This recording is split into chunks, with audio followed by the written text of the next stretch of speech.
Tétine ou pas tétine? La tétine, les côtés positifs et négatifs et à quel âge commencer et finir. Mathias, 4 ans et demi, se présente chez l'orthophoniste. Collé à sa maman, il met du temps à se détendre et à accepter de jouer. Une fois dans le plaisir, le langage sort rapidement. Mais il est difficile de le comprendre, il a du mal à articuler correctement. L'orthophoniste observera Mathias parler et sourire pour constater qu'il respire par la bouche, qu'il a les dents écartées et que sa langue pointe souvent en dehors. Mathias est un grand adepte de la tétine. Malgré les tentatives de ses parents, il ne l'a jamais quittée. Alors comment faire? Les côtés positifs. Donner la tétine à notre bébé, cela paraît maintenant naturel. Elle permet d'apaiser notre enfant. Le bébé qui a faim et cherche à téter le sein ou boire le biberon pourra patienter. Le bébé qui ressent de la douleur pourra s'apaiser. Le bébé qui a du mal à s'endormir trouvera peut-être plus rapidement le sommeil. Tout cela est rendu possible grâce à la succion de la tétine qui rappelle l'allaitement ou la prise du biberon. Proposer la tétine au bébé, c'est alors le remettre dans les conditions de satisfaction provoquées par l'alimentation et la présence de la maman ou du parent nourricier qui offre le biberon. Les côtés négatifs. Malheureusement, la prise de la tétine présente de nombreux aspects négatifs dont il faut prendre connaissance. Proposée trop tôt, dans les premiers jours, premières semaines de la vie, elle va amener l'enfant à confondre le sein et la tétine. Les mouvements de succion qu'il fera alors de la tétée ne seront plus efficaces pour stimuler la lactation chez la maman. On sait pourtant que l'allaitement recommandé par l'OMS constitue l'alimentation la plus adaptée à la croissance du bébé. Tout le temps en bouche, elle sera un obstacle à la phase d'exploration orale chez le bébé. Cette phase essentielle au développement du tout petit est celle où il porte tout en bouche pour découvrir son environnement. Il est donc essentiel de la limiter à un temps d'endormissement.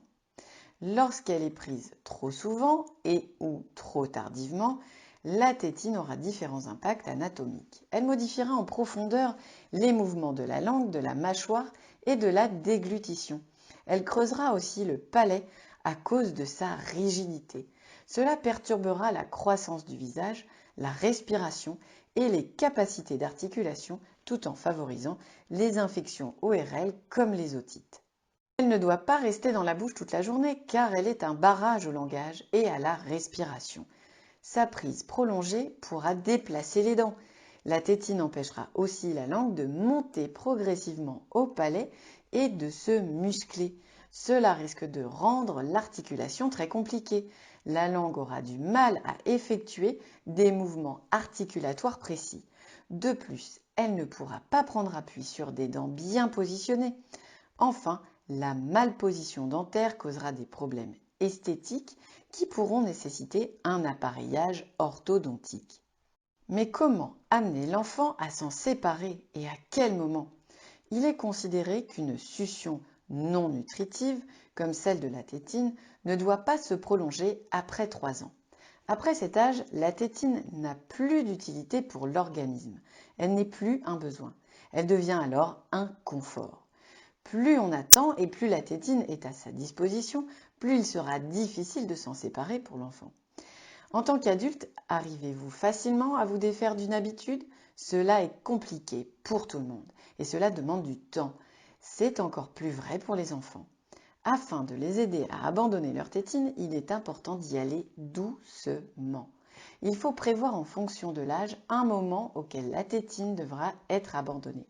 Cela laisse alors le temps de fonctionner par exemple à l'aide du renforcement positif. Avec un petit calendrier, l'enfant pourrait coller une gommette sur chaque jour où il n'a pas pris la tétine. Ainsi, on responsabilise l'enfant et on valorise ses efforts. Abandonner la tétine, c'est aussi accepter de grandir et quitter sa place de petit. Il ne faut pas que ça se passe de manière brutale. L'enfant a surtout besoin d'encouragement et de valorisation. Il faut à tout prix éviter les réprimandes, les moqueries ou les menaces. Si on le prépare et qu'on l'accompagne doucement, on met toutes les chances de notre côté. La recherche scientifique a bien montré les apports de la tétine. Il est clair qu'il ne faut plus l'interdire et qu'elle ne doit pas culpabiliser les parents. Cependant, il convient de l'introduire au bon moment et de rester attentif à l'utilisation qu'en fait l'enfant. Passé 3 ans, la succion de la tétine devra être abandonnée à cause de ses différents impacts négatifs.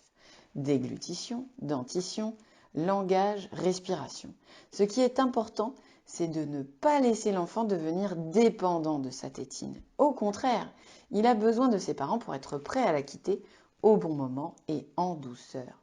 On comprend alors toute l'importance de bien penser l'utilisation de la tétine par son enfant et de ne pas la laisser toujours à disposition.